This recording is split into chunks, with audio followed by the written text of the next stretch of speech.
Volto a esta tribuna para falar do desempenho do atual governo da presidenta Dilma Rousseff e de como os resultados de sua gestão são frustrantes. Acabamos de sair de um debate eleitoral no qual, sem qualquer constrangimento, a presidente Dilma desempenhou o papel que o jogo sujo do PT lhe designou, aceitando um dos scripts mais baixos de que se tem notícia na história recente da política brasileira. Dilma se recusa a discutir o Brasil do presente, recusa-se a discutir o Brasil real, mistura sua gestão com algum êxito alcançado pelo seu antecessor para tentar dar algum tom positivo a resultados de coloração sempre negativa. Dilma é presidente há exatos 3 anos, 9 meses e 29 dias, mas parece nunca ter pisado no Palácio do Planalto. Parece jamais ter tido qualquer responsabilidade pelos descalabros em série que se revelam ou pela evidente piora dos serviços que dependem do governo que é o dela, desde 1º de janeiro de 2011. A presidente não tem respostas para a saúde, que hoje é a maior preocupação dos brasileiros. Não tem atitudes para a violência, que no governo atual bate recorde histórico. Trata a educação à base de slogan, mas não se preocupa em transformá-la no passaporte para o futuro das novas gerações. E mais especificamente, em relação à economia, os indicadores que se sucedem a cada semana são apenas um conjunto de evidências de uma realidade que já é, infelizmente, muito conhecida de todos nós. Dilma não tem respostas, nem atitudes diante da inflação, que em nenhum dos 45 meses de seu mandato atingiu a meta de 4,5%. E, ora, se aproxima perigosamente dos 7% anuais em várias capitais do país. E vejam que estamos sob uma enorme influência de uma política de controle e manipulação de preços, como, por exemplo, energia, combustíveis e transporte público. Se, apesar disso tudo, o IPCA de hoje já se encontra acima do limite da banda do sistema de metas, o que podemos esperar para um futuro próximo? Com relação ao PIB, não há muito o que dizer.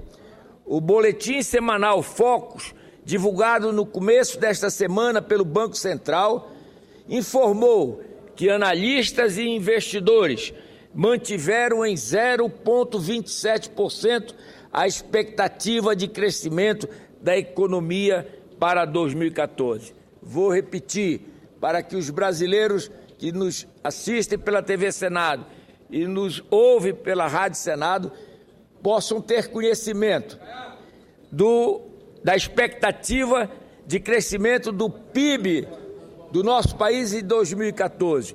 Míseros 0,27% de crescimento. Se 1% já era pibinho, 0,27% vai ter que ser pibinho à enésima potência. Esse é um governo que não oferece saídas para uma economia que simplesmente não cresce. Não oferece reação a um mercado de trabalho que mês após mês mingua, com geração de empregos bem abaixo dos números apresentados em 2013. As contas públicas do país estão em frangalhos. Há tempos que não se via tamanha irresponsabilidade no trato do dinheiro que o cidadão paga em tributos e espera ver devolvido na forma de prestação de melhores serviços.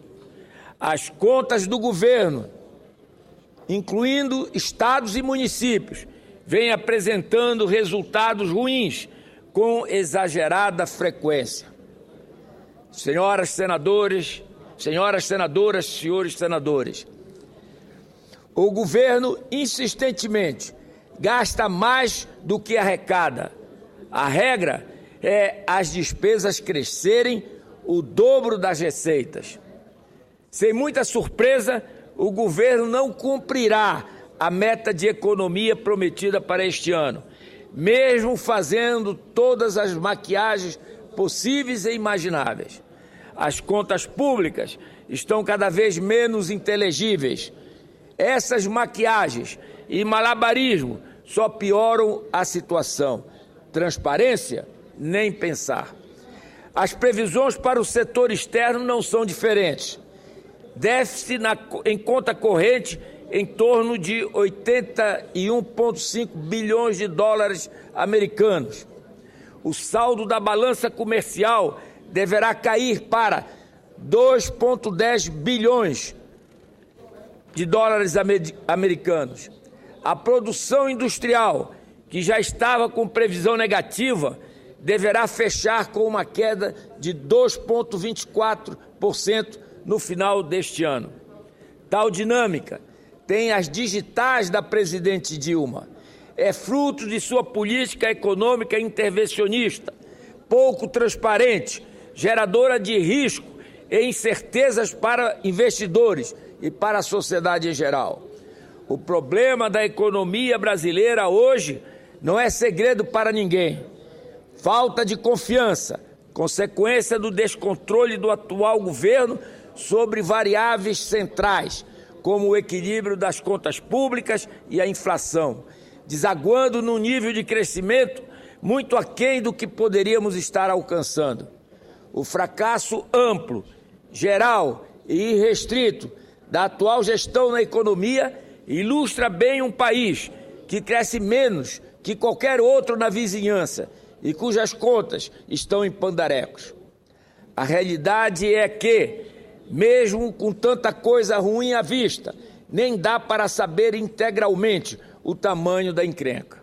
Portanto, um país estagnado, com taxas de crescimento econômicos declinantes e inflação em alta, um processo de desindustrialização seguindo a todo vapor, com perda relevante de empregos mais qualificados e mais bem remunerados.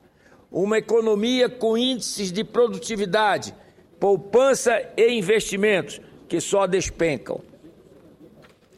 Enfim, um país real em recessão, mas que é embalado pelo discurso ilusionista do governo.